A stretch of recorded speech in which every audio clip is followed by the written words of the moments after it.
à toutes et à tous. Merci de nous avoir rejoints aussi nombreux ce soir pour cette troisième cérémonie des Grands Prix Syntec Conseil. Je suis Pierre-Henri de Menton, je suis le directeur de la rédaction de Challenge. On est ravis d'être partenaire de cette manifestation. Alors n'hésitez pas, première consigne, tout le long de la soirée, vous pouvez tweeter sur le hashtag Grand Prix Syntec Conseil, même si vous n'avez pas gagné de prix ce soir. Sans plus tarder, j'appelle votre délégué général du Syntec Conseil, David Ifra. Bonjour David.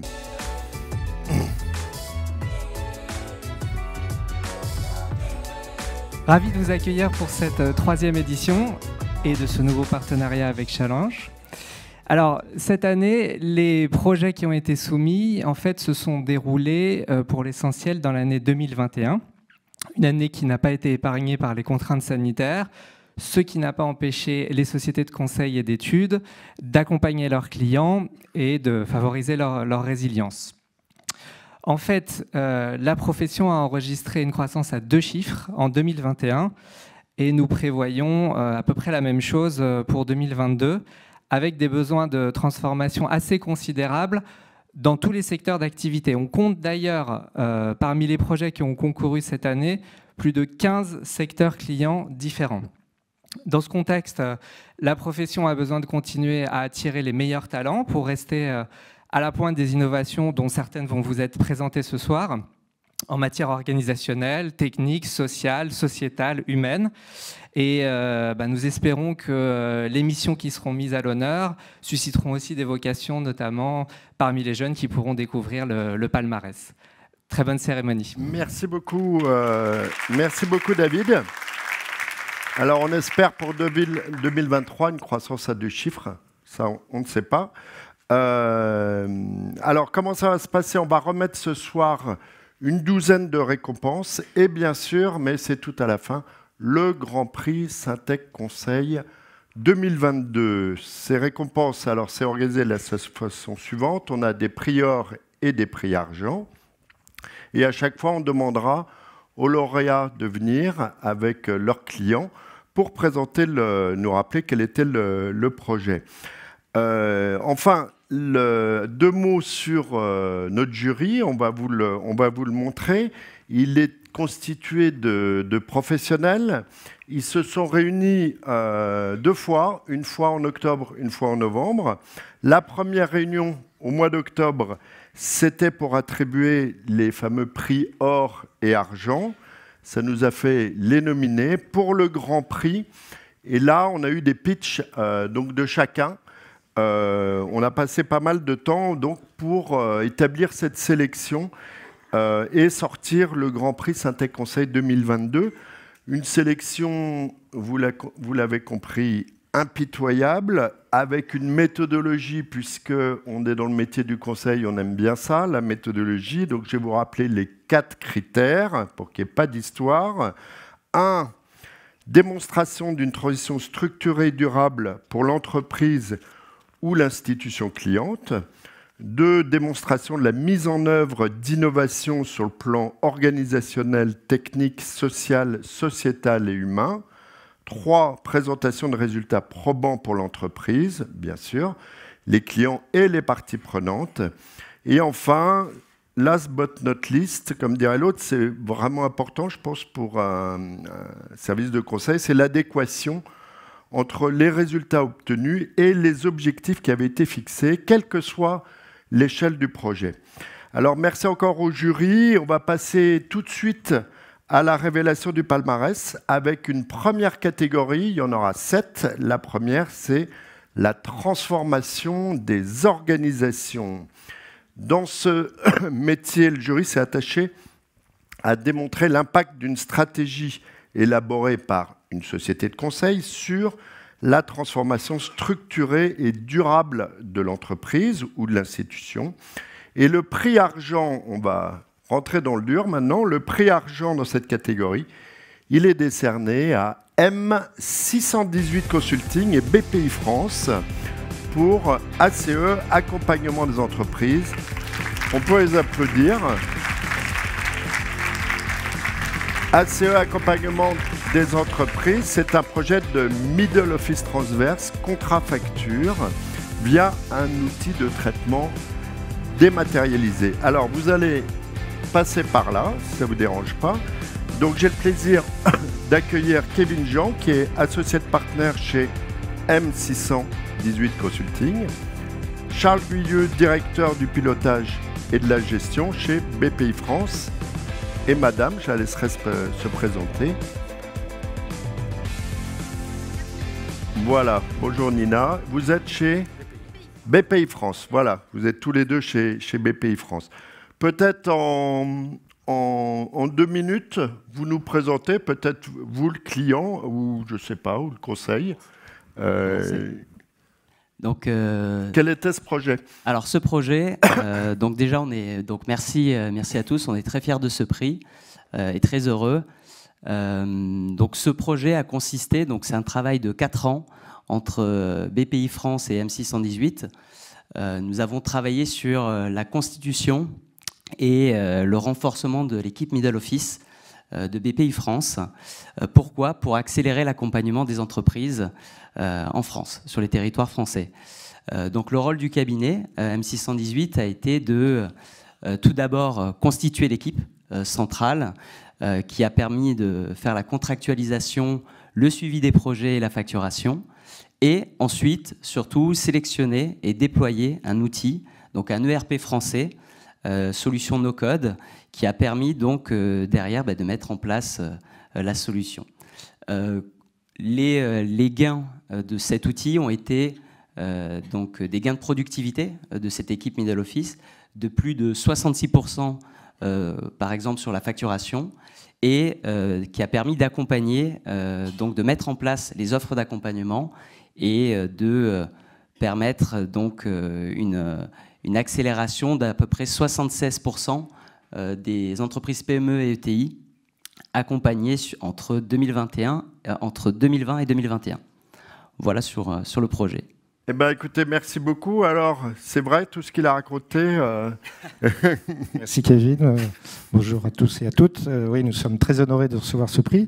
Alors, c'est vrai que le cabinet M618 nous a beaucoup aidés pour une raison simple, c'est qu'il y a 4 ans, toute la partie contractualisation, facturation donc de cette activité accompagnement des entreprises se faisait, je dirais, à la mano, c'est-à-dire, moi, quand je suis arrivé, les facturations se faisaient encore sous Word et les contrats étaient signés en papier par chacun des parties. Donc un gros chantier.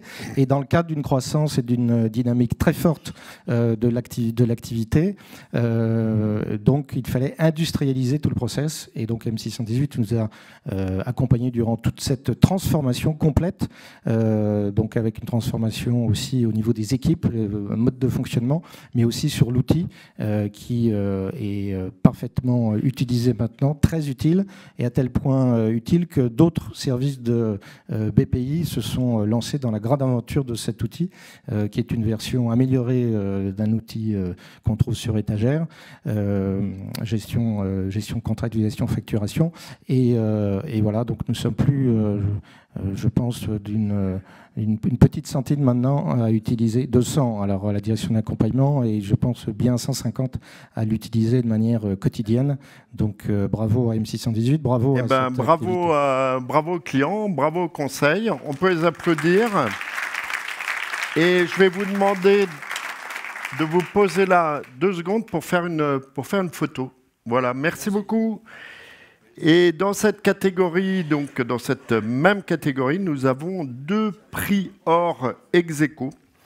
Et pour remettre le premier prix or ex aequo, donc j'ai le plaisir d'accueillir une première membre de notre jury, Elisa Monod, qui est enseignante-chercheuse à l'université de Cergy.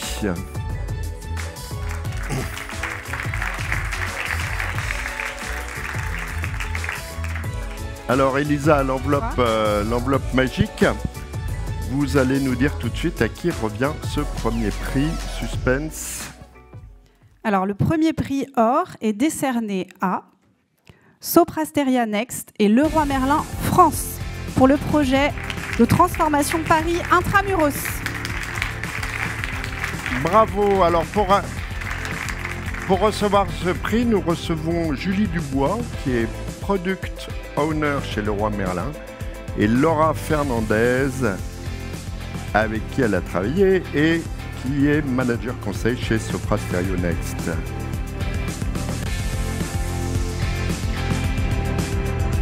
Voilà, bravo à toutes les deux.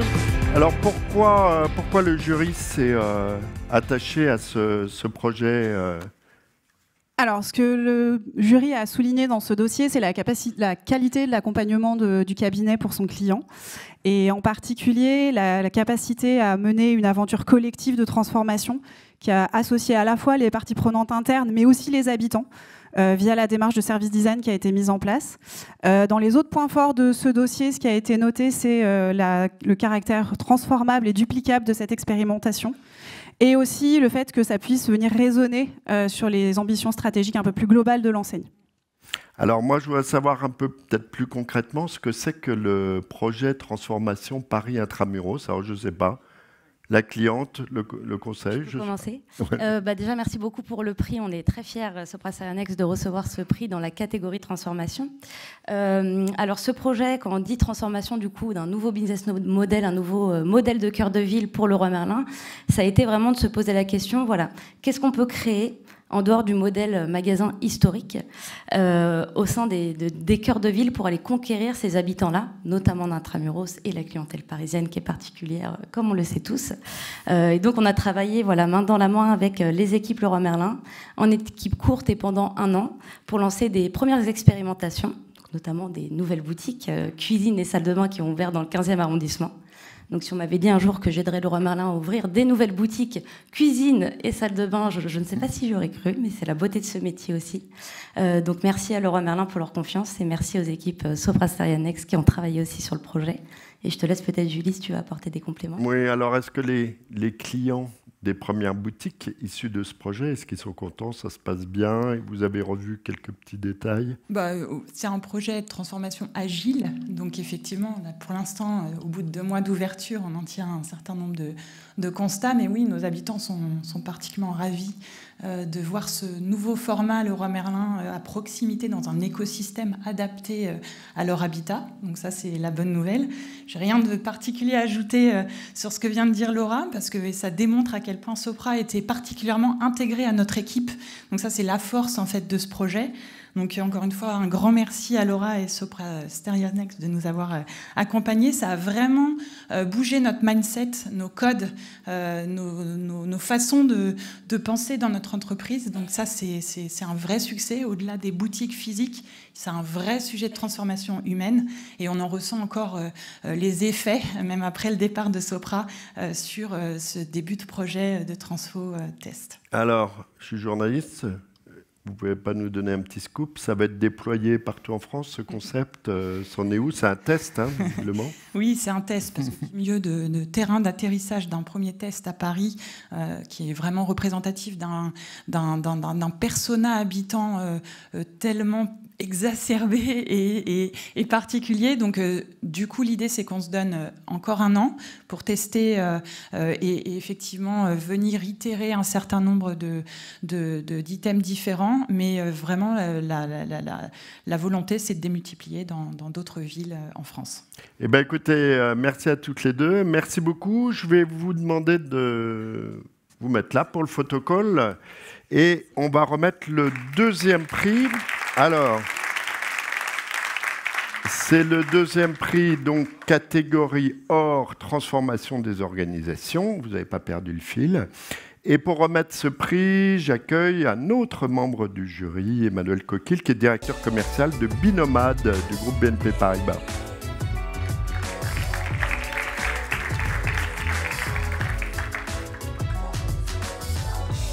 Alors Emmanuel, vous avez l'enveloppe, vous allez nous dire qui est le 2e prix or de cette catégorie. Bonsoir.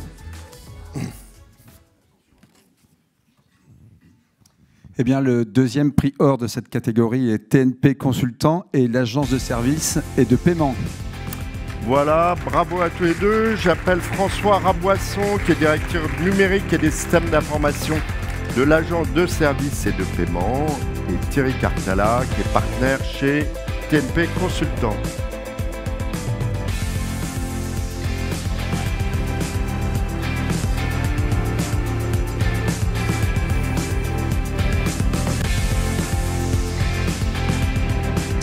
Alors, le prix vous a été remis pour la transformation de la filière numérique de l'agence. Bravo. Peut-être vous allez nous en dire un petit peu plus, peut-être sur l'agence. Tout le monde ne sait pas, vous êtes très important dans le fonctionnement de l'État et tout le monde ne sait pas forcément qui vous êtes. Alors, effectivement, l'agence de services et paiements, ou ASP, est un opérateur d'État qui verse des aides publiques dans le cadre des politiques qui nous sont confiées. Alors pour donner une idée de l'ampleur, depuis 2020, ça représente à peu près 40 milliards d'euros par an qui sont injectés dans l'économie par l'agence. Alors pourquoi, ça nous a frappé nous dans le jury, pourquoi on a remis ce prix? Dites-nous, vous, ce qui vous a séduit dans ce projet. Alors qu'est-ce qui nous a séduit dans ce projet? Bon, bien sûr, c'est toujours... difficile de remettre un prix. Ce qui nous a séduit d'abord, c'est que le projet coche finalement avec tous les critères, hein, on les a évoqués tout à l'heure, hein, une transformation structurée, durable, de l'innovation, et bien entendu donc des résultats qui sont probants et alignés avec les objectifs initiaux. Au départ, je crois que c'est un challenge stratégique hein, qui est plutôt massif et je pense que ce qui nous a vraiment séduit sur ce projet, c'est la révolution que vous avez initiée au sein de l'ASP. Je parle de révolution parce que finalement, tous les métiers, tous les outils, toutes les entités ont réellement été embarqués, la DRH, le recrutement, la formation, l'accompagnement des collaborateurs, la culture, avec en point de mire, bien sûr, les usagers. Donc je peux dire, je pense hein, au nom du jury, qu'on a vraiment été bluffé par l'ampleur de ce qui a été réalisé, du challenge. Et à ce titre-là, je vous dis bravo. Bravo pour votre collaboration, d'autant qu'elle était réellement perceptible au moment de la soutenance. Et puis, c'est aussi finalement une note d'optimisme hein, qui nous permet de penser que on peut rénover hein, les grandes institutions françaises, je dirais, dès lors qu'on est bien accompagné. Eh bien, merci beaucoup. 2 mots sur TNP. Quand est-ce que ça a duré combien de temps cette mission? Comment est-ce que vous avez organisé ça? Parce que ça a l'air énorme hein, quand même comme chantier. Alors, c'est un énorme chantier. Ça a démarré un 21 février 2021, en pleine crise sanitaire, avec un diagnostic. Le diagnostic a conduit à une réorganisation majeure. Ce projet est vraiment remarquable, en fait. Dans toutes les missions de conseil qu'on fait, on en fait peu dans une vie de cette taille-là. En fait, il s'agit ni plus ni moins d'importer un modèle des pure players du digital, Spotify, et de le mettre dans le premier opérateur de paie en France, secteur public. Donc oui, c'est une révolution à la fois systémique, technologique, c'est à la fois une révolution humaine colossale, parce que la DRH a participé à plein à la montée en compétence de plus de 500 collaborateurs et prestataires. Et enfin, on dit que l'agile, c'est un état d'esprit, c'est un mindset, mais nous, on dit que c'est aussi pas mal de pragmatisme. Il faut des indicateurs, il faut des démonstrateurs pour effectivement montrer aux tutelles, et il y en a plusieurs qui interviennent auprès de l'agence, et aux bénéficiaires, et à tous les utilisateurs, que cette transformation va durer et sera durable. Donc voilà, c'est un point fondamental, et je pense qu'on est très heureux d'avoir pu accompagner l'agence. Combien d'utilisateurs? D'utilisateurs, des millions, mais... C'est des millions, effectivement, puisqu'on est opérateur, par exemple, Chèque Énergie, où vous avez une douzaine de millions de bénéficiaires. Au sein de l'agence, en termes de transfo, c'est toute la filière qui est concernée, c'est-à-dire évidemment l'IT, mais aussi tous les métiers, toutes les directions qui concourent à l'élaboration et au déploiement de ces politiques publiques. Et c'est vrai que c'est vraiment un mouvement copernicien qu'on a lancé. On a encore un peu de boulot, hein, puisque début 2023, on aura atteint à peu près 50% en termes de taux de conversion de la filière. Et donc, on a une belle année devant nous encore de boulot collectif avec les équipes, à qui je dédie le prix que vous nous remettez ce soir, aux équipes de l'agence qui se mobilisent à nos côtés dans cette transformation qui est très importante. Et je remercie aussi le cabinet TNP qui nous accompagne. Bravo à tous les deux. Merci Emmanuel. Un projet très complexe et vous l'avez bien compris, une brique indispensable dans les mois derniers, ceux du quoi qu'il en coûte, des aides. Donc vous étiez vraiment un maillon important de tout ce système que l'État a mis en place. Merci infiniment. Je vous laisser faire un petit portrait. Et on va passer sur une autre catégorie, c'est celle de l'engagement client. Alors, dans cette catégorie, un seul prix d'or. Et pour le remettre, j'ai le plaisir d'accueillir un autre membre du jury, Eric Newton, qui est CEO et fondateur de We Are.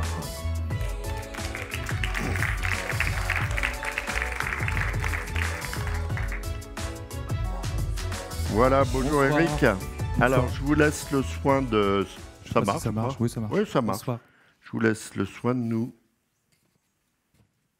annoncer le nom du lauréat prix d'or de cette catégorie. Alors, le prix or dans cette catégorie est décerné à SIA Partner et le Centre national de la mer Nausicaa pour sa stratégie digitale d'engagement client.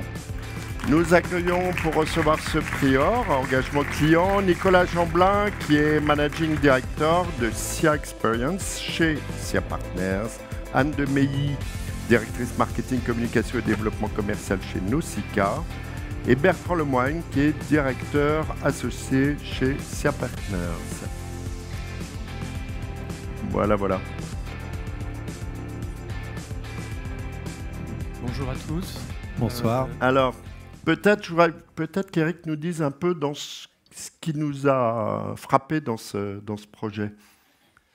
Ce qui nous a frappé dans ce projet, déjà, c'est l'univers. On a voulu, c'était intéressant de regarder aussi un projet qui était touché, je crois, par deux sujets. Vous connaissez ça mieux que moi, mais deux sujets, à la fois le Covid, parce que comme beaucoup d'établissements recevant du public, j'imagine que vous avez été très touché par cette période-là, et puis un engagement fort autour de la mer, autour de l'engagement environnemental. Et déjà, le contexte était j'allais dire, favorable pour nous. Et puis ensuite, c'est ce qui nous a séduit, c'est finalement l'idée, j'ai aimé à hauteur de PME, c'est-à-dire de se dire on va transformer globalement une entreprise orientée, qui n'était pas, je crois, traditionnellement orientée client, vers une logique client en faisant travailler tout le monde.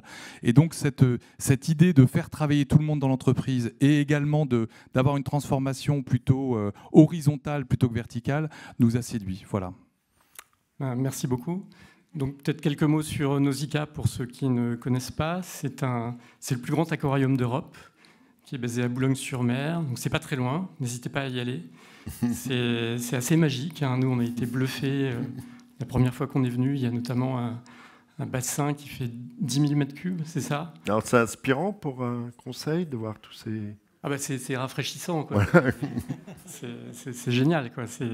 On est ébahi par la beauté du lieu. Pas trop de requins, tout allait bien. Alors quelques requins, des raimentas, enfin on pourrait, je pense que Anne pourra vous en parler pendant longtemps, mais un très beau projet puisqu'il conciliait à la fois cet enjeu majeur pour l'aquarium de faire venir des clients via une stratégie digitale adaptée, et puis aussi un enjeu éducatif pour le développement durable, la protection des océans, donc tout ça cumulé. Peut-être Nicolas va vous en dire quelques mots complémentaires. Oui, effectivement, c'était une fierté vraiment très grande pour le cabinet de pouvoir participer à un projet à impact, puisque effectivement les enjeux de protection de la biodiversité et de sensibilisation aux enjeux du changement climatique nous concernent tous, je pense, et vont nous concerner de plus en plus. Et puis, c'était aussi de travailler avec une équipe chez Nausicaa de passionnés, donc de vivre une aventure humaine avec eux autour de cette volonté à la fois scientifique et pédagogique de faire partager l'amour de l'univers des océans, du vivant au sein des océans, au plus grand nombre. Et puis finalement, quand on est arrivé, effectivement, il y avait toute cette passion, mais chacun travaillait un peu en silo dans son couloir, dans sa spécialité. Il y a beaucoup d'expertise. Et je crois qu'une des choses dont on peut être fier, c'est d'avoir, par notre intervention, relancé une dynamique collective, comme ça a été dit un peu avant, faire travailler vraiment tout le monde ensemble, et ce qui sera la fondation de tous les enjeux qui vont être aussi adressés dans les mois et les années qui viennent, avec une extension. L'aquarium va grandir, il va y avoir beaucoup de projets, beaucoup de belles choses qui vont se passer, et on est vraiment très heureux d'y avoir contribué. Je passe la parole à Anne. Alors Anne, qu'est-ce que ça a changé pour vous? Qu'est-ce que ça va changer pour Nausicaa, cet plus grand aquarium de France? D'Europe, pardon. Alors, bonjour à tout le monde, merci pour le prix.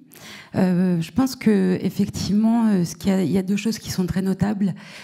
Alors, vous avez parlé de à hauteur de PME. Nicolas, tu as parlé des silos et du fait d'être tout autour de la table avec des métiers extrêmement différents. Des personnes qui n'ont pas forcément pris le virage du digital, des personnes à l'accueil, des personnes qui font partie de la chaîne visiteur mais qui n'en avaient pas forcément conscience. Et donc, de dire quelle est l'expérience qu'on délivre aujourd'hui, qu'est-ce qu'on pourrait délivrer demain pour atteindre un deuxième objectif qui est d'aller encore plus loin dans la mission. Tout de suite, Bertrand parlait d'émotions, de sensations, il y a de belles rencontres. On est à un endroit d'émerveillement, mais quand on voit le sujet de la protection de l'océan, on a envie d'aller plus loin et de se dire qu'en fait, on a envie d'offrir une expérience qui émerveille, qui sensibilise, mais surtout qui donne envie d'agir, de s'engager. Et là, le digital et la transformation qu'on est en train de mener va nous aider comme un moyen vraiment décuplé après la visite, de dire que j'ai été visiteur, je passe la porte, j'ai compris, et ensuite, je peux m'engager, je peux changer mes comportements, on va pouvoir, grâce à divers projets digitaux, reprendre contact avec nos visiteurs qui deviennent plus après une communauté de citoyens de l'océan. C'est ça notre mission, donc voilà, on grandit vraiment dans la mission. En tout cas, bravo Anne, bravo à SIA Partners, c'est un projet vraiment inspirant et je vous laisse faire la petite photo, comme d'habitude. Merci Eric. Alors, une nouvelle, on va rentrer dans le dur, là, avec Data, Services et Technologie. Le jury s'est attaché dans cette catégorie à récompenser la mise en œuvre réussie d'un projet mettant en avant la technologie. Ça paraît logique. Le prix argent dans cette catégorie est décerné à Muse Partner, Eurobio, Muse Partner et RTE, pour la maintenance prédictive d'actifs industriels par la modélisation hybride. On va comprendre ce que c'est tout de suite. Ça sert à maîtriser le vieillissement des infrastructures critiques du parc de distribution haute tension de RTE. Eh bien, pour recevoir ce prix, j'accueille Xavier Brucker, qui est partenaire AI et Data Science chez Muse Partners, Serge Blumenthal, qui est ingénieur chez RTE, et enfin Maxime Guéguin, qui est directeur technique chez Eurobios.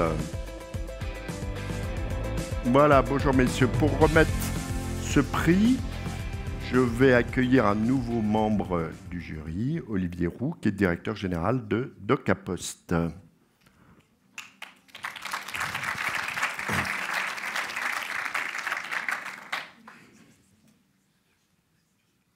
Voilà. Alors, non, un mot, non, je me suis... En fait, Olivier va remettre l'autre prix. Donc, je vais vous demander... La médaille d'or. La médaille d'or. Je vais juste vous demander un peu de nous décrire quel est le projet, parce qu'en le lisant, j'ai rien compris. Donc, c'est pour ça que j'étais troublé. Donc vous allez nous expliquer en 2 mots de quoi il s'agit. C'est très important, parce qu'on se demande si on va passer le mois de janvier avec de l'électricité. Vous le savez, la Première ministre nous l'a annoncé. Donc expliquez-nous un petit peu... en quoi ça consiste. En quoi ça consiste. Très bien. Alors, donc, Alors vous avez 3 minutes. Les 3. Donc, j'ai bien compris. Donc, 2 mots et voilà, une 2 minute mots pour commencer. Voilà. Donc, bon, déjà, RTE, je pense que la plupart d'entre vous le savent, c'est le réseau de transport d'électricité. C'est le gestionnaire du réseau de transport, donc les magnifiques lignes qu'on voit dans les pays. Vous allez rapprocher un petit peu votre micro, parce qu'on vous oui, entend. Pardon, excusez-moi. Et donc, nous développons, maintenant, exploitons un réseau qui fait à peu près 100 000 km de lignes à haute tension, soit à peu près 400 500 000 km de conducteurs. Et ces conducteurs, ils vieillissent. Et donc, jusqu'à présent, avant ce projet, on avait une doctrine de remplacement à limite d'âge. C'est-à-dire, on disait, un conducteur, en gros, ça dure 85 ans, puis au bout de 85 ans, on le remplace. Sauf que le problème, c'est que comme le réseau a été construit par grandes étapes, ça nous fait des montagnes de remplacement que, fondamentalement, on ne saura pas assumer. Donc, il fallait passer d'une logique de remplacement par limite d'âge à une logique de remplacement par limite d'endommagement. Parce que tous les conducteurs ne vieillissent pas à la même vitesse. Et donc savoir prédire cet endommagement. Et savoir le prédire, en fait, un conducteur, ça a l'air tout simple, mais c'est un système assez complexe. Et donc c'est d'abord un défi scientifique, et puis ensuite un défi de changement de méthode, de faire un peu bifurquer le paquebot RTE. Et donc on s'est intéressé donc à Muse et à Euromuse sur d'abord le problème scientifique et ensuite le problème de conviction de nos collègues. Alors, les experts de Muse, je vais vous demander de vous mettre au milieu qu'on vous voit bien parce que vous l'avez bien mérité. Comment est-ce qu'on modifie un tel système, de telles habitudes avec ce modèle prédictif? Alors, vous avez 1 minute 12. Hein, Ce sera parfait. Non, effectivement, assez vite, on s'est fait la conviction que pour comprendre les actifs physiques, leur vieillissement, il fallait comprendre les mécanismes. Et pour ça, on est dans des actifs qui ont un passé plutôt inconnu et un avenir incertain. Donc, pour pouvoir s'appuyer sur des choses tangibles, on a mis en place une approche avec une équipe pluridisciplinaire au sein de Eurobios Muse Lab, qui permet d'utiliser à la fois de l'approche par apprentissage sur les données et puis de la simulation physique pour pouvoir avoir des trajectoires de prédiction qui permettent aux gestionnaires du réseau de prendre des décisions de renouvellement ou de maintenance. Eh bien, écoutez, merci beaucoup. Vous voulez rajouter un petit mot ou... Oui, juste pour dire que... Votre collègue a tout dit. Oui, je crois qu'on n'a plus de temps.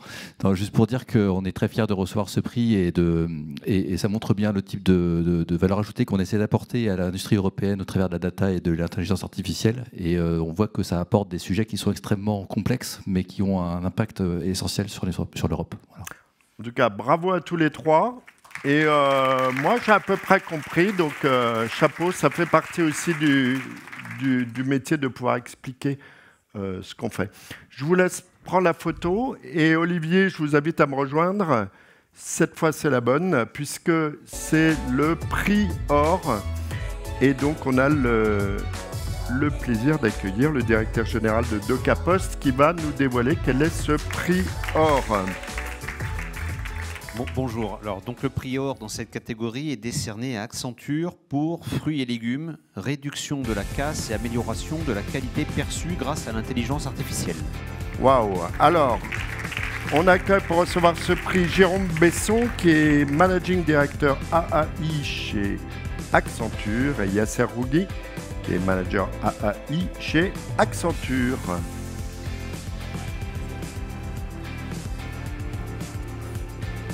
Voilà, là.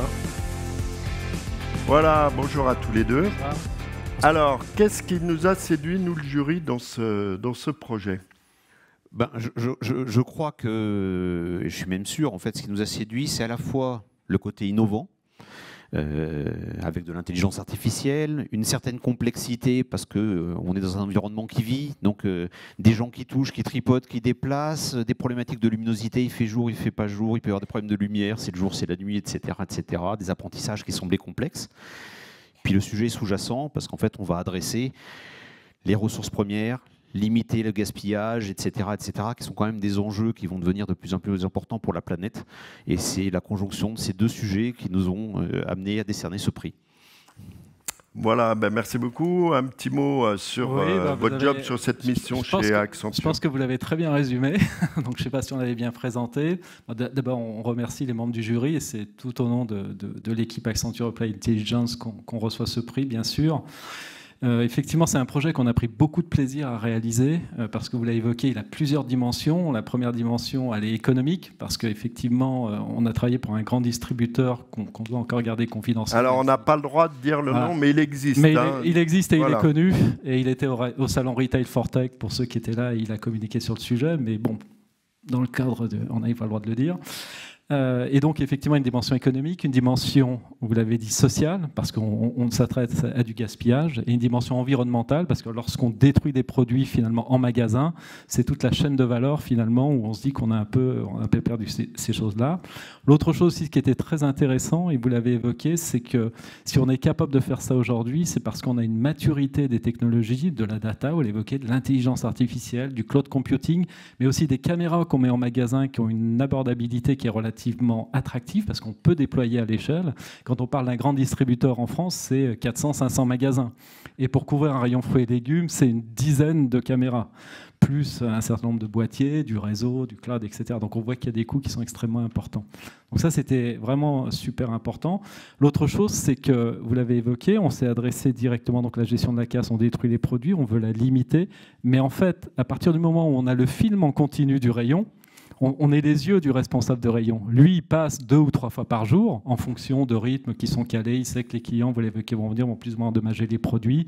Il va en manquer. Nous, on filme en permanence le rayon et donc on est capable de lui montrer et de casser un certain nombre de pratiques. C'est comment bien organiser son rayon, quel est le meilleur taux de remplissage, quel est le meilleur mix qualité. Là, on voit effectivement des bananes. Est-ce qu'il faut que je mette plus de bananes vertes, plus de bananes jaunes? Banane, c'est facile parce qu'elle noircit donc, avec la caméra, mais il y a peut-être des fruits et légumes où c'est plus compliqué. Il y a des fruits et légumes où c'est plus compliqué, mais en fait, on va s'adresser aux produits les plus cassés, c'est-à-dire ceux qui... Et la banane, ça se vend toute l'année, très peu de saisonnalité, on est sur des volumes extrêmement importants, et après je laisserai la parole à ça, mais ça peut représenter au global quand même 2% du chiffre d'affaires pour les plus mauvais élèves. Donc c'est un enjeu qui est extrêmement important, et jusqu'à présent, on a fait des circuits courts, vous le savez tous, vous avez dit des paniers anti-gaspi aussi dans les magasins, il y a des dons aux associations que la loi oblige les distributeurs pour le faire. Et grâce à ces technologies, on peut presque donner une date limite de consommation finalement aux fruits et légumes et prendre un engagement qualité-fraîcheur. Ça vous est tous arrivé, vous prenez des tomates ou des bananes, oh, elles sont super, puis 2 jours après, ah mince, qu'est-ce qui s'est passé? Donc vous criez. Là, on pourrait prendre un engagement parce qu'on peut presque estimer l'âge du produit dans le rayon. Voilà. Il y a certes 2 mots. 2 mots sur la solution, peut-être. Merci déjà pour ce prix, très, très content d'être parmi vous. Que dire sur la solution? L'idée derrière la solution, c'est, comme disait Jérôme, d'être les yeux du responsable magasin, de lui permettre d'avoir des recommandations d'action juste à temps pour aller prendre action dans le rayon et faire en sorte de mieux vendre les produits, de les sauver avant qu'on ne doive les jeter. Donc l'idée, c'est Donc on allie performance commerciale et sociétale. C'est parfait. Merci à tous les deux. Merci de votre intervention. Je vous propose de prendre la petite photo. Et on va passer à une nouvelle catégorie. Donc on parlait sociétal. Ben là voilà, cette catégorie. Impact social, sociétal et environnemental dans cette catégorie. Le jury s'est attaché à récompenser les avancées d'une entreprise ou d'une organisation en la matière, et notamment en ce qui concerne le développement durable et le respect de l'environnement. Alors, dans cette catégorie, on a 2 prix argent ex aequo, mais pas de prix or. Alors, on va passer tout de suite au premier prix argent, qui est décerné à KEA Partners, c'est Saint-Gobain, pour le développement de solutions durables et performantes, qui est un projet de création de référentiels au sein de Saint-Gobain pour mesurer l'impact des activités. J'ai le plaisir de recevoir pour la remise de ce prix Cordula Gudacha, qui est vice-présidente marketing et développement de Saint-Gobain, et Sandra Bertolon, qui est donc la conseil. Alors, racontez-nous un peu toutes les deux comment ça s'est passé, comment ça a été initié, les objectifs, les résultats. Parfait. Bah, tout d'abord, merci beaucoup. Venez, approchez-vous un peu. Merci beaucoup Syntec, merci beaucoup au jury. Je pense que nous sommes ravis, les équipes KEA, les équipes Saint-Gobain, d'avoir obtenu ce prix. Peut-être en 2 mots, comme vous le savez, le secteur de la construction fait face à un défi majeur. Pour accompagner la croissance démographique, il va falloir construire plus avec moins de ressources naturelles, en réduisant fortement l'empreinte carbone, en optimisant la performance énergétique. Bref, c'est un défi de taille et c'est tout le secteur qui doit se transformer. Et dans ce cadre-là, Saint-Gobain, en tant que leader des méthodes de construction dans le monde, a choisi de montrer la voie en 2020 en évaluant l'impact de ces solutions, de toutes ces solutions d'un point de vue environnemental, et en engageant l'entreprise, toute l'entreprise, là aussi, tous les pays, toutes les activités, dans cette démarche de développement de solutions à impact. Et je vais laisser Cordula développer, mais peut-être juste un point, au-delà de la méthode d'évaluation dont vous avez parlé, moi, ce qui m'a marqué, c'est que c'est d'abord et avant tout une transformation culturelle dont il s'agit, puisque l'approche a consisté à adopter un regard par cas d'application, ouvrage, et puis à à faire travailler ensemble les métiers, différentes fonctions d'entreprise pour développer des solutions à impact. Mais peut-être Cordula, je te laisse décrire un peu. Juste Cordula, moi j'aimerais bien savoir, parce qu'on est quand même là face à une très grande organisation, une multinationale, avec beaucoup de métiers, beaucoup de pays. Comment on fait pour embarquer tout le monde sur un projet pareil? Chacun doit calculer l'impact de chaque produit. Oui, justement. Donc, c'était ça le défi de ce projet. C'était un des objectifs d'embarquer les équipes sur cette approche de réfléchir en solutions et quel impact, exactement quel impact quantifié pour nos clients. Donc, nous avons travaillé sur des cas d'usage très spécifiques, par exemple la rénovation d'une maison individuelle en France, pour quantifier l'impact des solutions Saint-Gobain sur ce cas d'usage, et cela pour des cas d'usage dans 16 pays. Et à peu près 150 collaborateurs dans le monde ont été embarqués sur cette démarche. Donc c'était vraiment un projet à l'échelle globale de l'entreprise. Nous avons travaillé de façon très agile sur ces cas d'usage avec le support de KEA. C'était un projet très collectif, collaboratif, qui a vraiment embarqué les équipes et qui a changé en fait notre façon de penser, notre façon de nous présenter, notre façon de présenter notre offre et même nos organisations. Donc on a de plus en plus d'organisations orientées solutions, qui sont très orientés clients et solutions au niveau local. Donc un vrai projet transformateur pour toute l'entreprise. Donc merci à KEA et merci pour ce prix. Et bravo à toutes les deux, bravo à Saint-Gobain et à KEA. Merci. Je vous laisse prendre la photo. Et on va remettre tout de suite le deuxième prix argent de cette catégorie impact social, sociétal et environnemental. Et ce deuxième prix argent, il est décerné à Capgemini Invent et à Eramet pour Connected Concession. Alors, un projet de conception et de développement d'une solution de recensement de la végétation par computer vision. Attendez, c'est pas fini.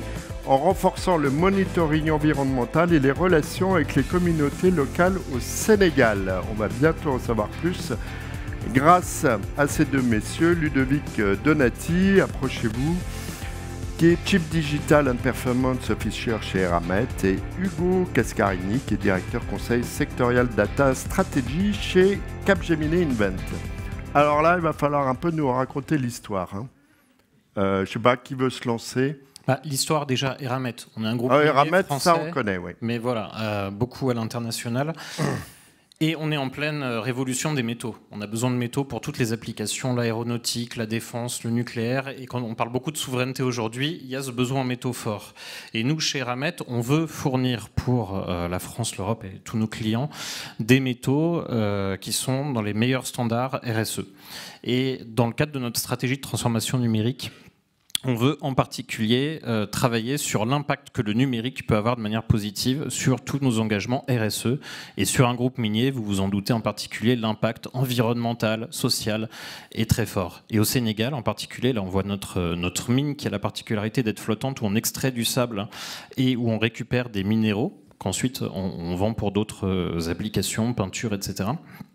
On travaille très fortement avec nos communautés locales pour améliorer tout le travail qu'on fait avec eux et les retombées positives. Et en particulier sur l'environnement, on a développé avec Capgemini, avec qui on a un grand partenariat, la capacité de travailler sur la computer vision et l'intelligence artificielle pour suivre la revégétalisation des zones. Autrement dit, on veut avoir un impact, si ce n'est neutre, positif. Et donc, toutes les zones que l'on a extraites, on revégétalise ensuite. Et sur cette revégétalisation, on fait du monitoring en computer vision par des images qu'on récupère par drone.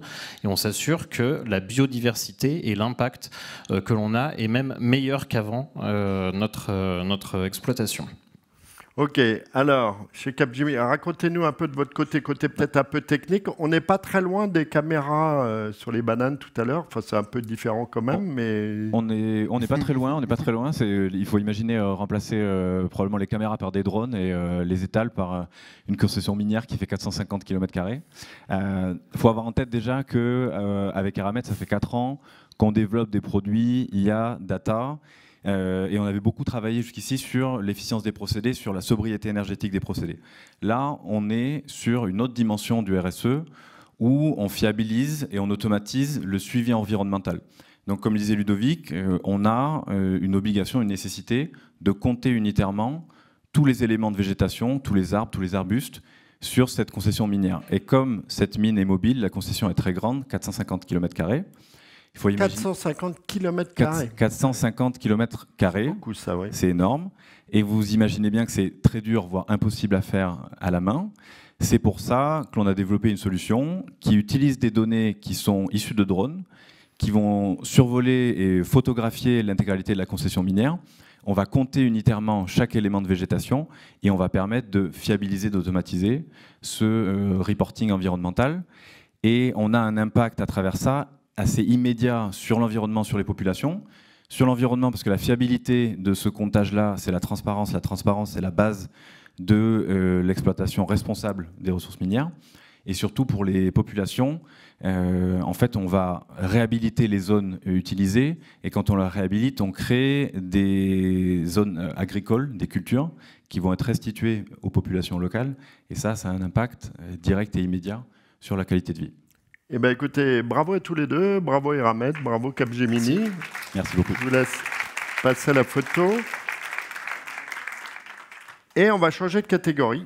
On va partir ailleurs, dans l'attraction et l'accompagnement des talents actuels et futurs. On va parler conseil RH. Dans cette catégorie, le jury s'est attaché à récompenser les projets qui ont permis d'accompagner un client en termes de politique de ressources humaines. Le prix argent dans cette catégorie est décerné à Spinpart et Alpine pour le concours d'excellence mécanique qui est parrainé par le célèbre pilote Esteban Ocon, pilote d'Alpine, et destiné à permettre aux jeunes de mettre en valeur leur savoir-être et leur savoir-faire. On accueille pour recevoir ce prix Cédric Carret, directeur de développement durable chez Alpine, et Aliénor Després, qui est manager chez Spinpart. Voilà, bonjour à tous les deux. Bonjour. Je ne sais pas qui veut se lancer pour nous expliquer. Voilà, avancez-vous qu'on vous voit bien. Voilà.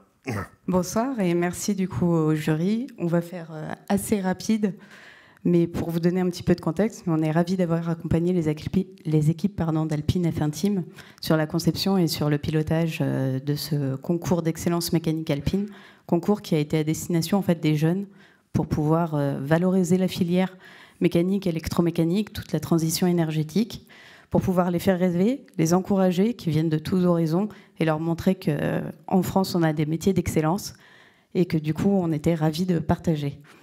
Sur ce projet-là, on est ravis de ce succès de cette première édition parce qu'on a permis en fait de rapprocher tous les acteurs de la filière, que ce soit côté constructeur avec les équipes Renault Group, Alpine F1 Team, mais aussi les lycées professionnels, les CFA, tous les organismes de branche qui en fait contribuent à cette transition énergétique et qu'il était important pour nous et qui nous tenait à cœur de rassembler autour d'un projet commun.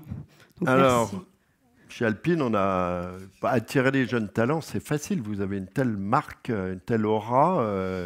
Comment ça s'est passé ce concours et quels ont été les résultats ? Attirer les talents, c'est assez facile, effectivement. On reçoit beaucoup de CV, mais par contre, il y en a beaucoup qu'on ne reçoit pas parce que les jeunes n'osent pas. Et ce qu'on a vu, le constat qu'on a fait, c'est que des jeunes mécaniciennes et mécaniciens n'osaient pas venir nous voir finalement, frapper à la porte tout simplement. Ça, c'est un constat parce qu'on a fait le tour de certains CFA, lycées professionnels. Belle marque. La peur de la F1, la peur de ne pas y arriver, le manque de confiance, je ne viens pas d'un milieu social qui me permet de penser que je peux le faire, etc. Donc ce qu'on a voulu faire, c'est qu'on a voulu ouvrir les portes de la F1 et d'Alpine, mais de la F1 et de la filière mécanique, de la valoriser et de travailler sur le savoir-faire et le savoir-être, qui sont finalement les deux dimensions sur lesquelles nos motoristes au sein de l'écurie travaillent. Donc on a essayé de dupliquer le mode de travail de l'atelier montage mécanique, là où on monte les moteurs de Formule 1, au concours. On l'a bien sûr adapté jusqu'à la finale qui s'est déroulée au sein de l'écurie. Bon, je vais faire un compliment sur Spinpart, évidemment. Alors, est-ce que votre pilote vedette, il est intervenu? Il était dans le il est plus qu'intervenu, notre pilote Esteban Ocon. Je l'ai croisé dans un couloir et je me suis dit qu'il fallait que je l'aborde sur le concours. On n'avait que l'idée, on n'avait pas le projet encore. Il m'a dit oui, si c'est une réalité et si c'est bénéfique pour les jeunes. Et ça s'est déroulé avec lui tout au long. Il s'est investi tout au long du concours. Il est venu pendant 4 heures lors de la finale qui s'est déroulée sur 2 jours. Je vous assure que j'ai encore l'émotion de la rencontre entre les jeunes, surprise entre les jeunes et lui. Et en fait, ce que je voulais vous dire, c'est que le plus beau compliment qu'on a eu est venu de jeunes femmes et hommes, parce qu'on a eu aussi des femmes mécaniciennes. C'est aussi important, on va travailler sur cet axe-là, sur la 2e édition. Ils nous ont dit, on voit que vous avez pensé ce concours pour nous. Et je pense que ça, c'était le meilleur compliment. Et Spinpart, dans ce cadre-là, je pense, s'est intégré très, très naturellement dans les équipes et a permis de fédérer aussi l'ensemble des équipes autour de ce projet. Et on est en train de préparer la 2e édition. Écoutez, en tout cas, bravo. Magnifique projet, très inspirant. Bravo à tous les deux. Je vous laisse prendre une photo et je vais appeler Je vais appeler maintenant le Prior dans cette catégorie. Donc le Prior est décerné à Talentis, groupe Human and Work et au groupe Bouygues. Pour Trajectoire, un programme qui vise à accélérer la progression de la mixité femmes-hommes à tous les niveaux de l'organisation. J'accueille pour recevoir ce prix Valérie Rocoplan, qui est directrice générale de Talentis, et Céline Montier-Mazaudier, directrice éthique, Cécile Montier-Mazaudier, directrice éthique sociale et promesse employeur du groupe Bouygues. Bonjour à toutes les deux. Alors, qui se lance? Vous voulez qu'on vous explique un peu de quoi il s'agit? Oui. Parce qu'on entend beaucoup parler de ces projets de parité. Il y a des tas de quotas maintenant et tout ça dans les conseils d'administration, les COMEX, les top 100 et dans l'ensemble des organisations. Ouais. Donc comment ça s'est organisé? 2 mots sur le programme Trajectoire et ensuite je passerai la parole à Cécile. L'entreprise déjà Talentis, c'est une entreprise qui existe depuis 20 ans que je dirige et dont le métier c'est de développer l'excellence des leaders, l'intelligence collective, et on fait énormément de transformation managériale, d'accompagnement de transformation des leaderships pour engager les transformations sur lesquelles vous travaillez, qu'elles soient business et autres. Et entre autres transformations, on a beaucoup de missions qui concernent la transformation des équipes. Comment les rendre plus diverses, les rendre plus mixtes. Et Bouygues nous a fait confiance, entre autres, parce qu'on accompagne une 50aine de très grands groupes, dont des cabinets de conseil, sur comment rendre nos équipes diverses et comment accélérer les talents féminins à tous les niveaux de l'orga. Et là, en l'occurrence, c'est CODIR COMEX, pour avoir des équipes qui soient, qui ressemblent à nos clients, qui ressemblent au monde de demain. Donc Trajectoire, c'est un programme d'1 an qui intègre des talents féminins déjà hyper confirmés, parce que la plupart sont déjà des dirigeantes, mais pour travailler sur leurs projets pro à court terme et intégrer des postes de direction, mais aussi toutes les parties prenantes, les DRH, les managers, les dirigeants, pour accélérer les pratiques de leadership inclusif et donner envie à tous les talents, hommes, femmes, d'intégrer les postes. Aujourd'hui, il y a encore beaucoup de biais chez Bouygues, comme d'autres groupes, et on y travaille activement. Voilà. Alors Bouygues, c'est une société d'ingénieurs de culture, donc un peu macho. Donc où est-ce qu'on en est et comment est-ce que ça vous a permis d'accélérer? Et d'ailleurs, en parlant de ça, je vais juste rebondir sur un petit détail, c'est que ce matin, on est partenaire du Women's Forum. Et on était donc à l'ancienne place de la Bourse du Palais Brognard et aujourd'hui à l'Automobile Club. Et je suis très heureuse d'être récompensée avec Talentis pour un prix mixité dans des structures qui étaient réservées aux hommes ou qui le sont encore. Et donc c'est important. Alors ça c'est un petit message pour nos autres. Voilà. En fait, on ne savait pas jusqu'à aujourd'hui qu'il existait encore des entreprises ou des organisations interdites aux femmes, et j'avoue que j'étais limite à pas monter sur scène, mais je suis là. Mais on est très heureux de recevoir ce prix. Voilà. Mais pour rebondir sur votre remarque, oui, on est 200 000 chez Bouygues, c'est plutôt une société d'ingénieurs, une société industrielle, et donc la réalité, c'est qu'il y a 19% de femmes et 23% de femmes dirigeantes, et que c'est très important pour nous de devenir beaucoup plus inclusifs, pour une question de performance, pour nos clients, pour attirer des collaboratrices et des collaborateurs. Et donc, on a mis en place un plan d'action extrêmement volontariste sur le sujet, avec un plan d'action mixité, des objectifs, de la mesure. Nos dirigeants sont objectivés sur la mixité. Et vous l'avez souligné, il y a des quotas, il y a Rixin aussi qui nous challenge en France, mais c'est des objectifs qu'on se fixe au niveau international. Et c'est comme ça que Talentis et Valérie Rocoplan et son équipe ont eu cette mission de nous construire un programme talent pour nos femmes dirigeantes, pour qu'elles prennent plus d'audace, plus de confiance en soi, plus d'impact, pour qu'elles puissent progressivement occuper des postes clés dans l'entreprise et faire bouger la culture de la mixité. Parce que c'était un peu une anecdote, un petit sourire, ce que je vous ai dit tout à l'heure, mais c'est vrai que donner à voir des rôles modèles dans les instances qui comptent, dans les clubs qui comptent, et dans les directions qui comptent, c'est très important. Et en ça, Talentis nous aide sur ce programme-là, mais aussi sur d'autres programmes, comme des programmes de mentoring, qui fonctionnent bien pour faire bouger les lignes de la mixité dans l'entreprise. Voilà. Ok, merci beaucoup à toutes les deux. Et le message sera passé à l'Automate Club. Je ne sais pas si c'est vrai d'ailleurs, c'est encore le cas. Alors, une autre... Si. Non, bon, je ne sais pas, on vérifiera. Innovation Insight, c'est une autre catégorie. On va remettre, donc dans cette catégorie, je le rappelle, le jury s'est attaché à récompenser des projets de recherche et de mise en œuvre d'insight qui permettent la mise en place d'une stratégie de rupture et ou d'innovation pour le client. Alors dans cette catégorie, on va remettre 2 priors. Donc une belle promo là sur Innovation Insight. Pour remettre le premier prix, j'ai le plaisir d'accueillir sur scène un membre du jury, en l'occurrence Bruno Gate, qui est directeur conseil de BPI France Accompagnement.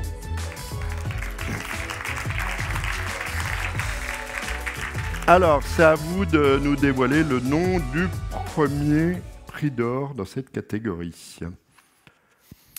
Alors d'abord, je tiens à préciser qu'on ne connaissait pas le nom des cabinets sur chacun des dossiers, puisque le prix d'or dans cette catégorie est décerné à Sopra Steria Next, le ministère de l'Intérieur et l'Agence nationale des titres sécurisés pour le lancement de France Identité.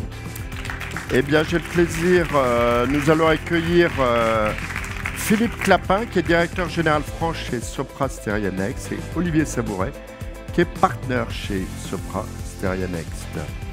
Bonjour. Bonjour à tous les deux. À tous. Hop, on va se mettre un petit peu comme ça au centre. Alors, Bruno, pourquoi est-ce qu'on a choisi vous avez choisi ce projet? Alors, tout d'abord, c'est un projet donc, qui répond à un vrai enjeu sociétal, même si on a essayé de s'affranchir un peu de la thématique de la mission, c'est toujours très compliqué de s'en détacher complètement. Donc on a quand même été sensibilisé au fait que c'est une mission qui répond à un enjeu majeur de transformation de la relation citoyenne à nos citoyens. C'est un enjeu de transformation donc extrêmement important pour l'administration et l'ensemble de ses acteurs. C'est aussi la démonstration d'une capacité à accompagner l'administration dans sa transformation digitale. À travers la mise en œuvre des best practices qu'on peut retrouver pour des clients privés sur le développement d'une offre de service 100% digitale. Et donc on a été très sensible à ça, avec un projet qui finalement a été assez complexe, puisque finalement on peut se dire finalement lancer une application mobile c'est assez simple, pourquoi ils ne l'ont pas fait avant? En fait c'est extrêmement compliqué quand on est avec des ampleurs et des impacts aussi massifs, que ce soit en termes d'enjeux de cybersécurité, de gestion des données personnelles. Quand on a vu que à la fin 2023, il y a 15 millions de titres de carte nationale d'identité qui sont délivrés à des adultes, en fait, on est sur des échelles où on n'a pas le droit à l'erreur. Et donc, on a été sensible aussi à la complexité du projet, à l'ensemble des dimensions qui ont été traitées par le cabinet en appui avec son client, que ce soit sur la gouvernance, que ce soit sur l'architecture des données, que ce soit sur la RGPD, sur la cybersécurité, et la capacité aussi à interagir, à embarquer tout un écosystème, la CNIL, l'ANSSI, tous les autres partenaires, qui sont extrêmement importants, et c'est vraiment essentiel d'avoir aussi une gouvernance qui fonctionne dans ce type de projet d'envergure. Tout ça dans un temps relativement restreint et réduit, et c'est aussi ça qui nous a frappé, c'est aussi la capacité de développer un POC, de développer une application, de la bêta tester sur un temps assez court finalement. Et je terminerai juste par deux points. Le premier, c'est que c'est aussi un prix d'encouragement, puisqu'on n'a pas encore vu l'application live, puisqu'elle devrait sortir début 2023. Donc on est en attente très forte, comme tous les citoyens, de voir ce type de service sortir. Et puis le deuxième point, c'est aussi un fil rouge qu'on a essayé de maintenir dans le jury sur l'attribution de ces prix. C'est aussi de récompenser la capacité du conseil à finalement embrasser pleinement la mission de son client. Et c'est quand le conseil et le client partagent la même mission que finalement la mission fonctionne. Et on a pu le voir sur les lauréats précédents, donc bravo aussi pour ça. Bon, vous avez un bon avocat, vous voyez. Tellement bon qu'il vous a bouffé tout votre temps de parole. Dites-nous un peu, alors début 2023, qu'est-ce qu'on va voir, moi? Oui, on va vous le dire. Déjà, on est quand même super heureux. C'est le deuxième prix or. Bah, donc ça compte pour nous. C'est une reconnaissance de la profession. D'or. Merci. Ça merci à l'Agence nationale des titres sécurisés de nous avoir permis de travailler sur ce projet. C'est un projet de grande ampleur, un fort impact pour nous, les citoyens. Et au fond, c'est le type de projet qu'on aime parce que ça donne un sens à notre métier. Et puis bravo aux équipes auxquelles reviennent directement ce prix, qui ont mobilisé, vous l'avez dit, une variété incroyable de compétences. Et d'ailleurs, Olivier, peut-être que tu peux nous en dire plus sur ce projet. Alors oui, en quelques secondes, c'est quoi? Je vois que vous avez une carte d'identité. Oui, elle va exactement, changer, la carte d'identité. Je tenais à la montrer. Donc c'est la nouvelle carte d'identité électronique, donc avec une puce à l'intérieur. Et donc le choix qu'a fait l'État français pour délivrer un moyen d'identification électronique sur Internet, donc dans le cadre d'un règlement européen, c'est d'utiliser cette carte d'identité qui peut être lue par une application mobile. Donc qui apporte une preuve de possession de cette carte, et la connaissance du code PIN de la carte permet d'apporter une preuve de connaissance, et ça permet d'apporter un niveau élevé de confiance. Eh ben, écoutez, bravo. En tout cas, c'est un projet dont on va beaucoup parler dans quelques semaines, j'espère, si tout se passe bien. Bravo à tous les deux. Plusieurs milliers de bêta-testeurs en ce moment. Merci beaucoup. Je vous laisse prendre la photo et on va remettre... Vous rappelez qu'il y avait 2 prix or. Alors, dans cette catégorie, on va remettre le deuxième. J'accueille sur scène pour remettre le prix Sébastien Danet, qui est président d'Influencia et qui a animé nos débats pendant les séances du jury. Bonjour Sébastien. Vous avez pas oublié de prendre l'enveloppe, c'est parfait. Voilà. Alors, le suspense est à son comble. Kantar Insight France et KFC France pour mesurer la qualité créative et couvrir l'angle mort de l'optimisation du marketing mix. Alors, je vais demander à Aguerre Mansouri, qui est directrice modeling MMM chez Kantar Insight, de nous rejoindre, ainsi que Maud Roussel, qui est senior media manager chez KFC France. Voilà, bonjour toutes les deux. Bonjour. Alors, Sébastien, un petit mot sur nos lauréates et leur projet. C'est vrai que c'est un projet très excitant. On était un peu frustrés de ne pas avoir plus d'informations. On en aura peut-être un peu plus ce soir. Mais évidemment, c'est un peu le Graal que de savoir si la création va être efficace et va fonctionner. Donc c'est une vraie innovation que de mesurer cette qualité créative. Ford disait je sais que 50% de ma pub ne marche pas, mais je ne sais pas lesquelles. Et c'est vrai qu'avec ce type d'innovation, on peut s'approcher d'une vraie démonstration, en tout cas d'une vraie recherche d'efficacité. Il y avait beaucoup d'études sur la partie quantitative des investissements, et là, c'est un premier test, en tout cas, c'est une expérimentation sur la partie créative, qui est beaucoup plus compliquée à mesurer. Donc c'est aussi ça qu'on a voulu récompenser. Voilà, bravo à toutes les deux. Alors, je ne sais pas qui veut nous expliquer un peu de... Quelques mots pour nous expliquer les objectifs et les résultats obtenus. Effectivement. Donc, merci déjà pour ce prix. Nous sommes ravis d'avoir reçu ce prix. Et effectivement, comme vous le disiez, nous avons intégré la qualité créative dans nos modèles de marketing mix. Traditionnellement, c'est vrai que uniquement cette partie quantitative du média est intégrée dans cette mesure, et grâce à nos solutions de mesure de la qualité créative via notre plateforme d'intelligence artificielle couplé à nos modèles analytics et notre expertise de la marque, ça nous a permis vraiment de développer cette méthodologie qui réconcilie tous les acteurs du marketing, à la fois le média, la partie créa et également la partie études pour justement aider au mieux les marques dans l'optimisation de leur ROI. Donc je laisse Maud expliquer plus en détail. Alors Maud, à quoi ça vous sert tout ça et quels sont les résultats? Je vois là un chiffre impressionnant. Oui, alors en fait, juste pour redonner un petit peu de contexte sur la genèse du projet peut-être, donc KFC, vous savez qu'on est un challenger sur le marché du fast-food et on est face à des concurrents qui ont des budgets médias qui sont 5 fois supérieurs aux nôtres. Donc nous, l'enjeu qu'on avait, c'était vraiment de comprendre comment on pouvait optimiser l'efficacité de nos investissements médias et surtout de pouvoir comprendre quelle était la performance qui provenait du média et quelle était la performance qui provenait de la qualité créative des copies. Et c'est en ça qu'on a souhaité collaborer avec Kantar parce que c'était vraiment la valeur ajoutée qu'ils pouvaient apporter. Et ça nous a réellement permis d'avoir des actions concrètes sur nos plans médias. Je vais juste vous demander de regarder nos amis plutôt que moi. Merci je suis beaucoup. Captivée par vous.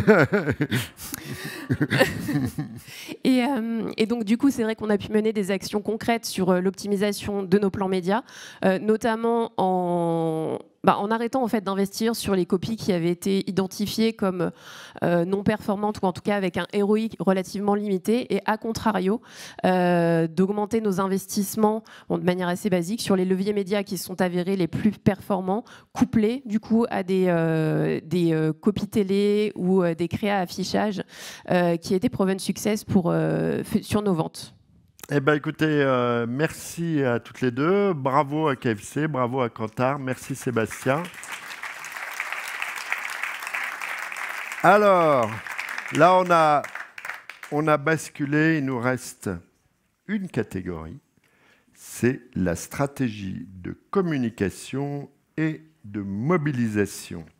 Dans cette catégorie, le jury s'est attaché à récompenser les actions initiatives ou études visant à mobiliser en interne et à l'externe. Dans cette catégorie, un seul prix, un prix argent, qui est décerné à Even et à RATP Group pour une nouvelle offre de communication interne, de communication digitale interne, destinée à transformer les modalités de travail des collaborateurs. On accueille pour recevoir ce prix Sophie Noël, qui est directrice générale d'Even, et Emmanuel Bern, qui est directeur associé chez Even. Les voilà. Bravo à tous les deux.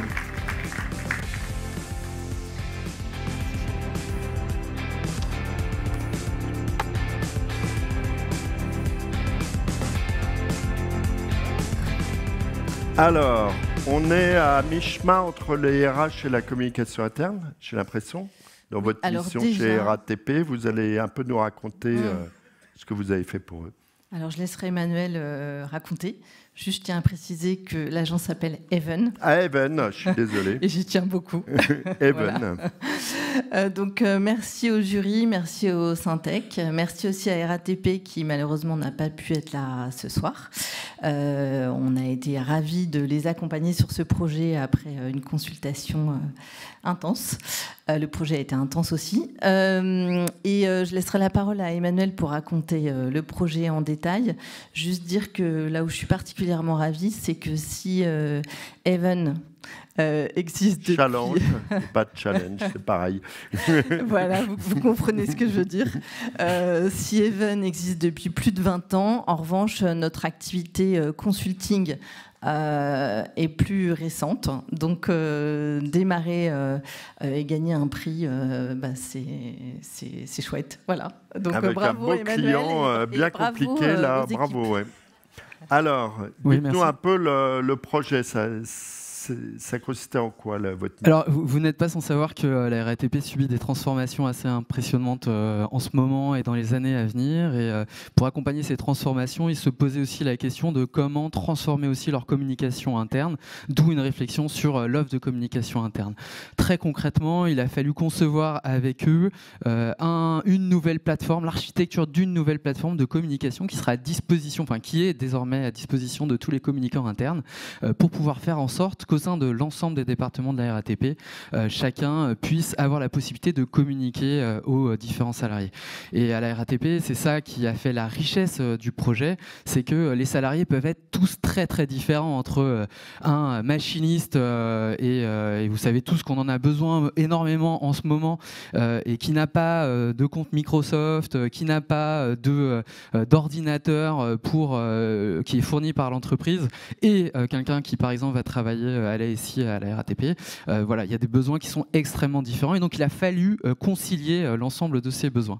L'autre point important peut-être sur ce projet, et j'en suis très fier, c'est d'avoir pu associer à la fois nos compétences en conseil, que je représente ici, et aussi les compétences de Even en général, qui est une agence de communication digitale, et on a fourni aussi énormément d'éléments graphiques qui ont pu être intégrés dans ce qu'on appelle les design systems, voilà, toutes les plateformes qui servent après à la communication du groupe, et on espère pour de nombreuses années. Ça a duré combien de temps la mission ?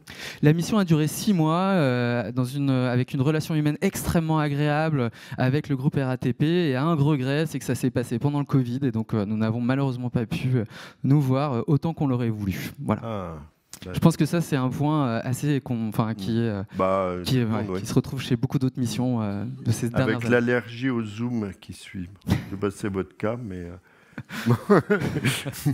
En tout cas, merci à tous les deux. Bravo à Even. Je vais vous demander de prendre la photo. Et alors maintenant, on a le grand moment. C'est le moment du Grand Prix 2022 Syntec Conseil. Et je vais demander alors là à tous les membres du jury de me rejoindre pour remettre ce Grand Prix 2022. Voilà, alors vous les connaissez à peu près tous. Il y a beaucoup qui sont déjà montés sur scène.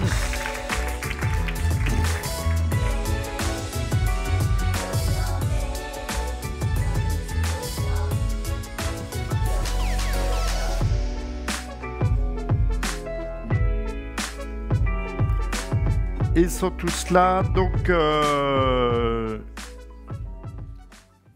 comment vous le sentez, ce Grand Prix? Comment on l'a senti? D'abord, premier truc, c'est qu'il y a eu un consensus, on peut le dire, sur le Grand Prix.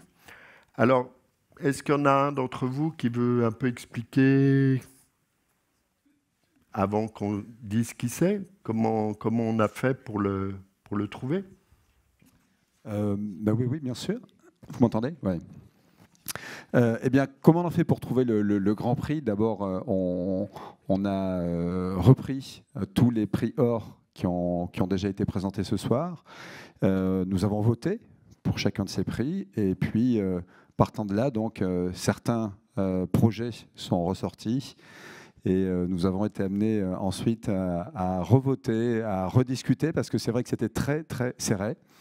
Mais il y a eu un consensus à la fin, il faut quand même le dire. Mais il y a eu un consensus à la fin. On n'est pas comme au Goncourt où il y en a un qui sort, qui dit c'est pas bien, etc. C'est tenu, notre jury. Absolument. Alors, c'est vous qui avez l'enveloppe? Oui, c'est moi qui ai l'enveloppe. Vous avez ce privilège, donc là, roulement de tambour. Eh bien, le Grand Prix Syntec Conseil 2022 est attribué à TNP Consultant et l'agence de services de paiement pour la transformation de sa filière numérique. Voilà, bravo. Alors, j'invite tous les lauréats qui ont participé, Stéphane Lemoine, Benoît Ranini, le patron de TNP Consultant, François Raboisson, directeur des systèmes d'information numérique de l'agence, et Thierry Cartala, que vous connaissez déjà, à nous rejoindre.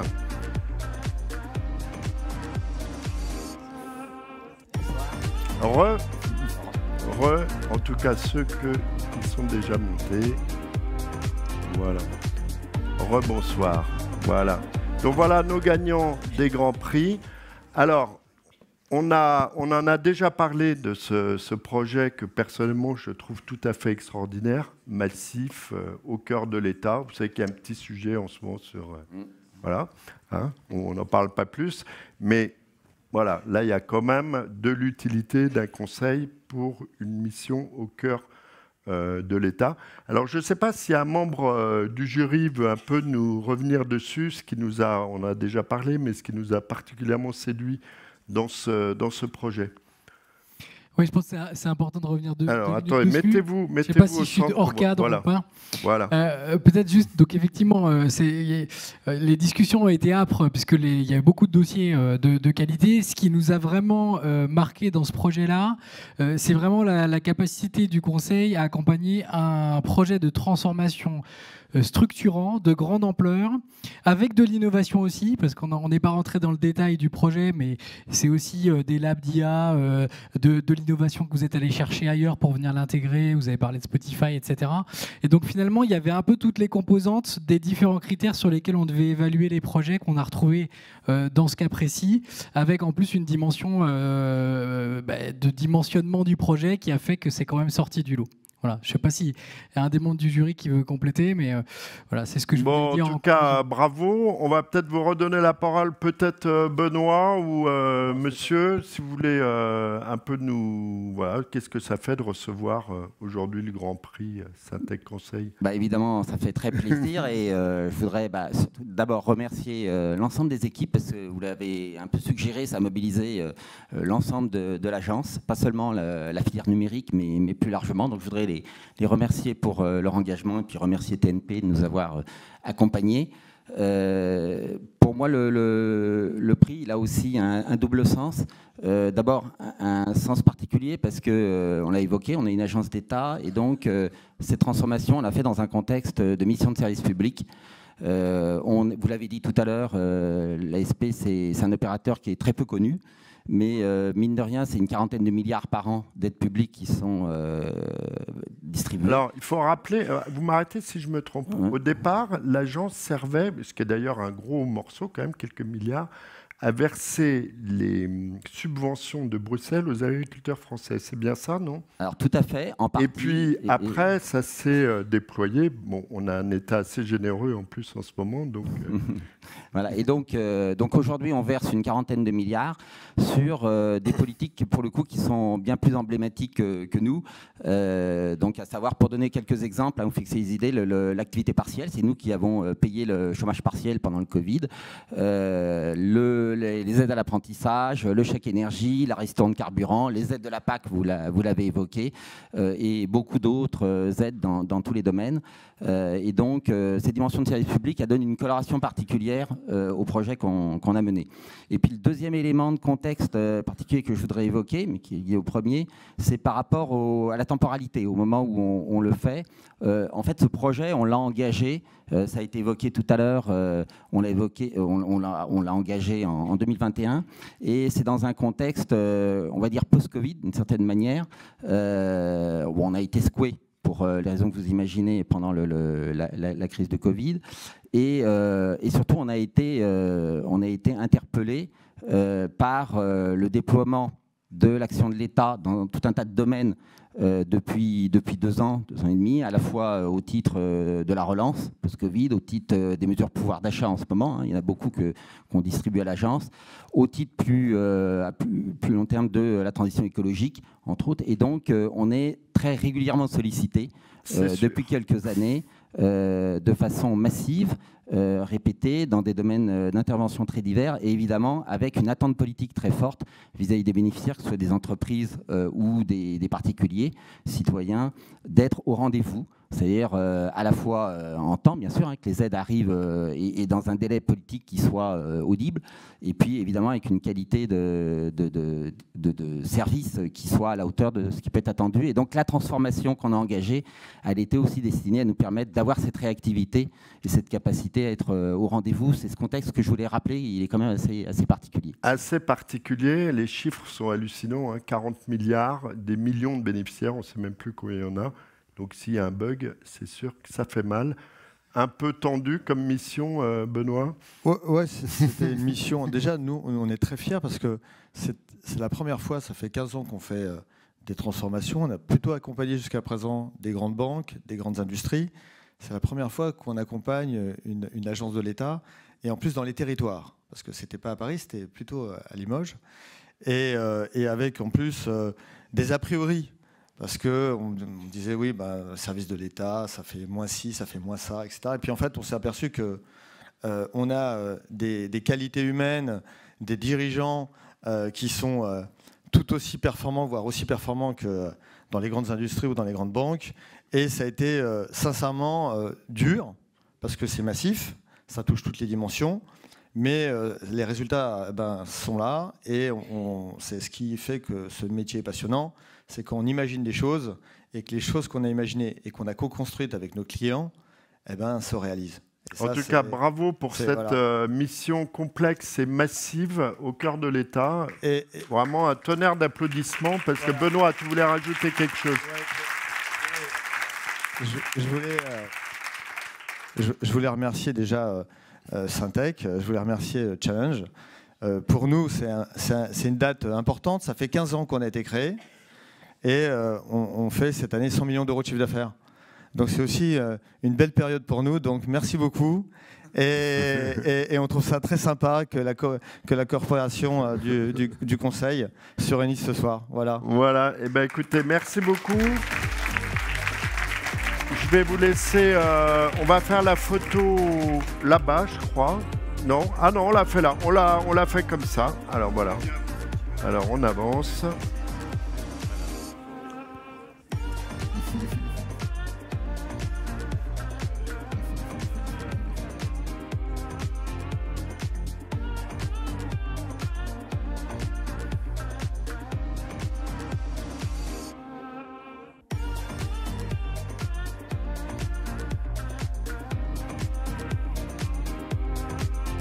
Voilà, merci beaucoup. On va terminer comme on a commencé. David, je vais vous laisser faire un petit mot de conclusion avant de nous retrouver dans l'espace Concorde avec sa vue incroyable sur la place de la Concorde. Et on fera une photo, je dis déjà, de groupe de tous les lauréats, tout le jury derrière. David, alors comment c'était qu'est-ce que vous avez pensé de cette promotion 2022 ? Une édition à nouveau, je pense, très inspirante pour toute la profession. Je l'évoquais au début, plus de 15 secteurs clients dans les projets soutenus. On en retrouve presque une dizaine, je crois, parmi les lauréats or et argent. Vous le disiez, Pierre-Henri, cette année, le secteur a été questionné plus que d'habitude sur son utilité. Et je crois que cette cérémonie démontre, s'il en était besoin, que la profession du conseil a la capacité de servir et de faire progresser l'ensemble de l'économie marchande et non marchande. Voilà, écoutez, merci beaucoup. Donc, bougez pas, David, vous allez rester là. Et je vais demander à tous les lauréats et membres du jury de me retrouver, qu'on fasse la photo de famille. Et qui viennent avec leur trophée, me précise monsieur le photographe, bien sûr. En tout cas, pour tous les autres, vous pouvez aller prendre une petite coupe, boire un petit peu plus. Et rendez-vous l'année prochaine pour la 4e édition du Grand Prix Syntec Conseil.